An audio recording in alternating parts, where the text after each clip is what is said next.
एक लंबी यात्रा करनी पड़ी है, आजादी की यात्रा। इस यात्रा में हजारों लाखों लोगों ने अपनी जान की कुर्बानी दी। 1919 जलियांवाला बाग। आज हमारी बैसाखी का दिन है, लेकिन पूरा पंजाब बैसाखी नहीं मनाएगा। हम सब बैसाखी नहीं मनाएंगे।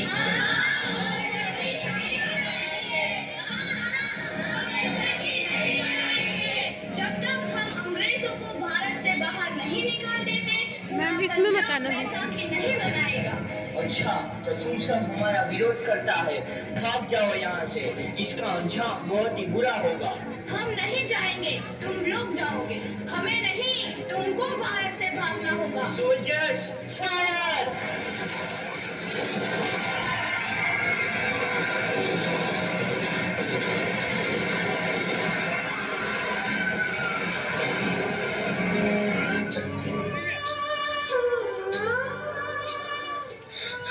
ये जमीन हमारी, ये धरती हमारी, ये खेत हमारे।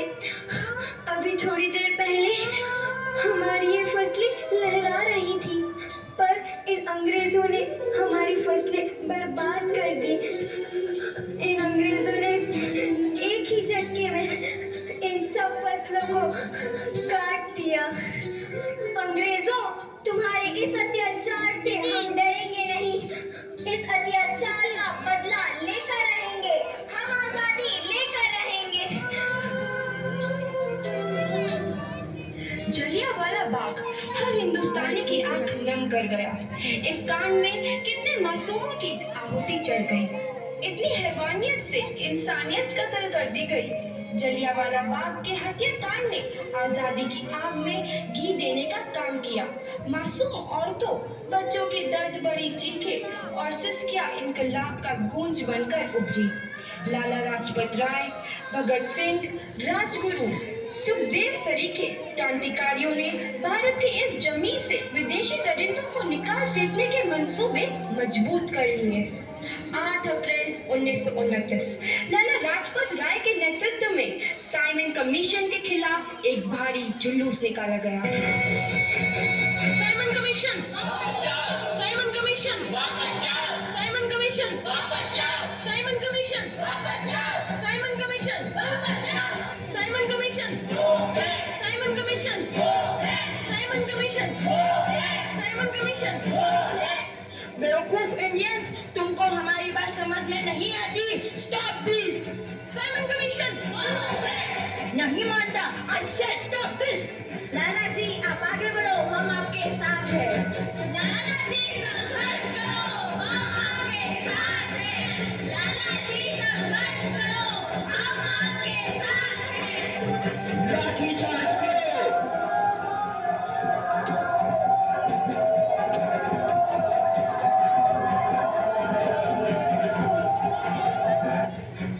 लाला जी को तो बहुत गहरी चोट लगी है, उनका सर फट गया है।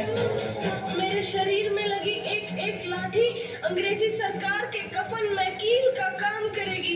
ये आजादी की लड़ाई रुकनी नहीं चाहिए। ये जिम्मेदारी मैं तुम सबको सौंप कर जा रहा हूँ। लाला लाजपत राय की दर्दनाक मौत के बाद भगत सिंह, सुखदेव, राजगुरु वतन के इन मतवालों के खून में ऐसा उबाल आया जिसका सामना करना अंग्रेजी सरकार के लिए मुश्किल हो गया।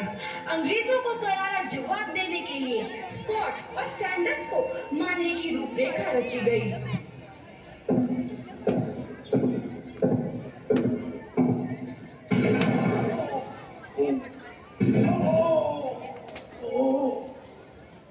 सैंडर्स मारा गया।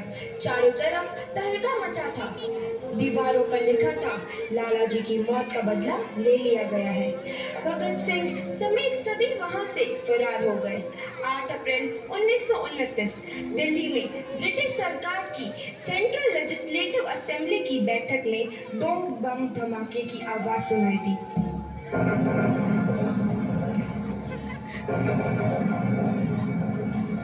इन धमाकों ने अंग्रेजी हुकूमत को हिलाकर रख दिया। इस घटना को अंजाम देने वाले भगत सिंह, राजगुरु और सुखदेव ने अपने आप को अंग्रेजों के हवाले कर दिया। 1930 को अदालत ने अपना फैसला सुनाया। मुलजिम भगत सिंह, मुलजिम राजगुरु, मुलजिम सुखदेव को दफा 121 और दफा 302 के तहत ये अदालत तीनों को मुजरिम करार देती है और इस गुस्ताखी के लिए ये अदालत इन तीनों को सजाए मौत की सजा सुनाती है। सरफरोशी की तमन्ना अब हमारे दिल में है, देखना है जोर कितना बाजुए कातिल में है।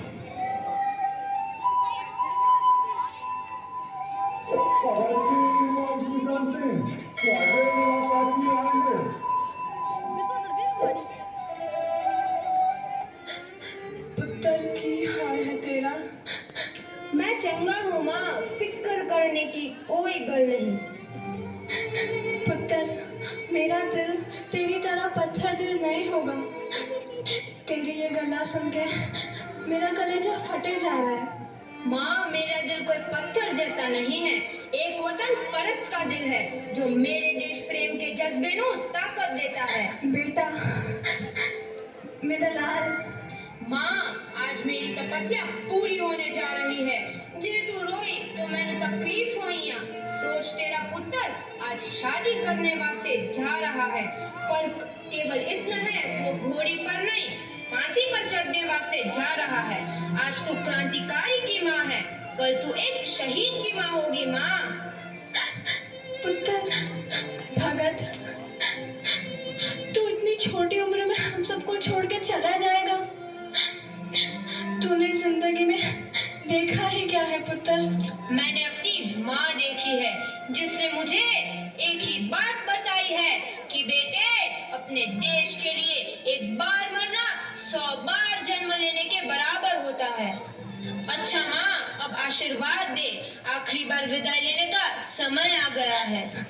भगत मेरे लाल।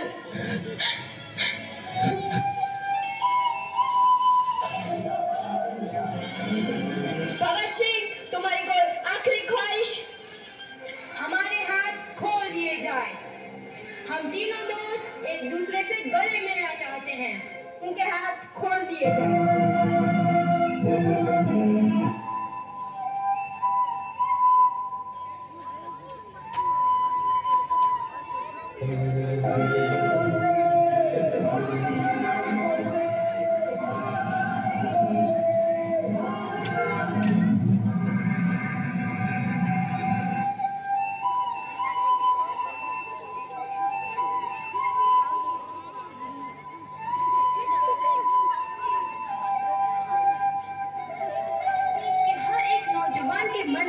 आजादी की नई उमंग हिलोरे लेने लगी। अंग्रेजों भारत छोड़ो का नारा जोर पकड़ रहा था। सबने एक आजाद भारत का सपना देखना आरंभ कर दिया था। हर कोई अपने अपने ढंग से इस महायज्ञ में अपनी आहुति दे रहा था। सुभाष चंद्र बोस, रानी लक्ष्मीबाई, तात्या टोपे और मंगल पांडे जैसे शहीदों की कुर्बानी रंग लाई।